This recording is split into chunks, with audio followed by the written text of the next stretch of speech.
Halo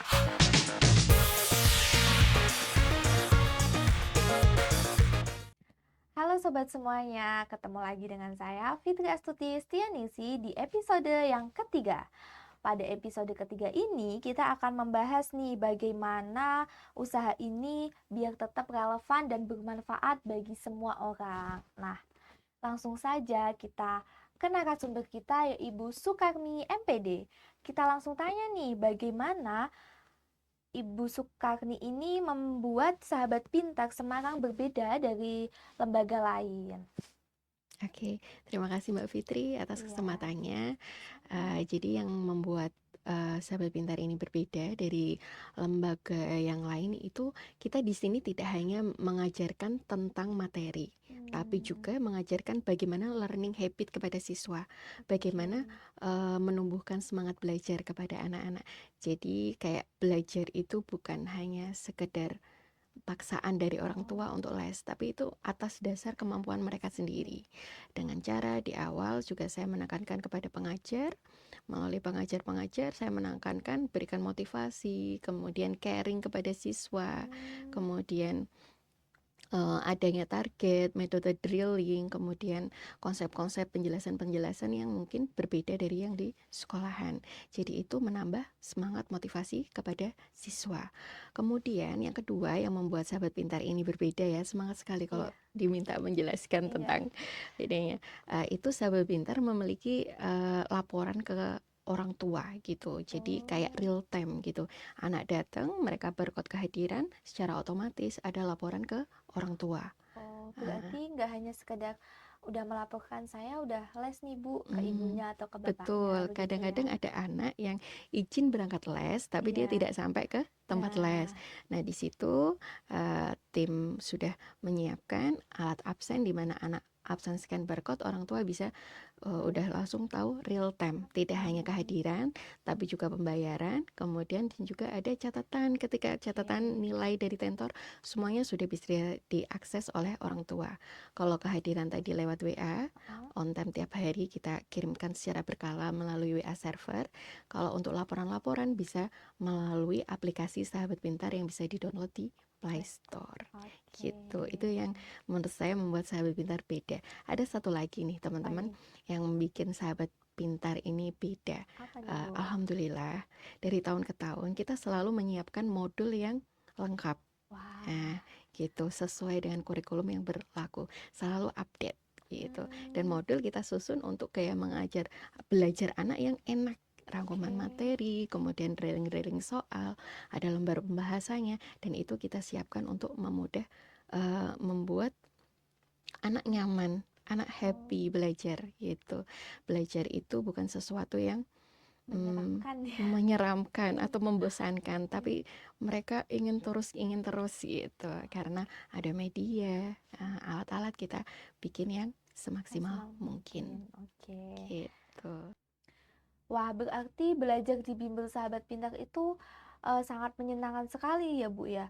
Karena inovasi dan kreasi-kreasi yang disediakan itu sangat lengkap sekali. Alhamdulillah. Oh ya Mbak Fitri, ada satu lagi nih. Ini yang lagi trending ya untuk anak-anak kelas 9, kelas 12 yang mungkin kemarin baru kelas 12 baru menyelenggarakan ujian TKA. Sahabat Pintar juga ada ujian learning, di mana itu nanti biasanya kita menyelenggarakan tryout akbar untuk siswa Sahabat Pintar maupun seluruh siswa dimanapun bisa mengikuti. Sudah 2 kali menyelenggarakan tryout akbar, dan kita bikin sistem di mana itu dilaksanakan secara online, tapi ada pengawasan menggunakan AI. Itu sudah kita siapkan untuk memfasilitasi siswa-siswa yang ada di Sahabat Pintar. Menurut saya itu salah satu juga yang membuat Sahabat Pintar itu berbeda gitu ya.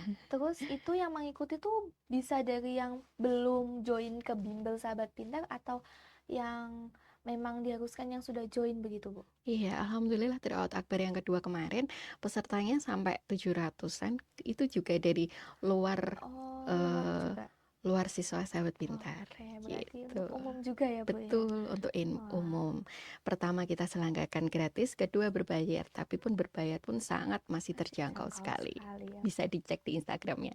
Oke, yuk teman-teman silahkan Oke. dicek. Nah, untuk pertanyaan selanjutnya nih, bagaimana sih cara Ibu untuk terus berinovasi agar layanan ini tetap sesuai dengan kebutuhan zaman? Oke, kalau kita berinovasi tentunya di sini butuh masukan ya. Kalau Iya. saya customer-nya pasti dari orang tua. Tentunya saya harus betul-betul mendengarkan masukan dari orang tua ketika ada kritik, saran, ataupun keluhan-keluhan itu. Kita Hmm, gunakan untuk menyesuaikan atau kita ambil yang bisa kita perbaiki lebih baik memajukan kualitas pembelajaran di Bimbel Sahabat Pintar gitu. Jadi kita mau mendengar keluhan orang tua gitu, oke. siswa-siswa gitu. Kemudian untuk berinovasi juga kita harus mengupgrade diri tentunya dengan mengikuti kalau sekarang ini saya lebih ke kayak ikut ke seminar-seminar kewirausahaan gitu ya, untuk bagaimana pengelolaannya biar lebih matang gitu. Nah, pertanyaan selanjutnya nih, dampak sosial apa yang paling Ibu lihat dari usaha ini? Oke, terima kasih Mbak Fitri. Jadi dampak sosial yang mungkin sudah dirasakan anak-anak itu dengan memberikan fasilitas pendidikan yang berkualitas, yaitu Oke. tadi dengan harga terjangkau. Oh, Karena sampai di titik ini ketika saya mau menaikkan harga itu benar-benar saya sangat berpikir. iya. Jadi benar-benar untuk harga itu saya benar-benar sebisa mungkin bisa mengcover dari berbagai kalangan Oke. gitu. Oke. Tadi Mbak Fitri menanyakan tentang dampak sosial ya.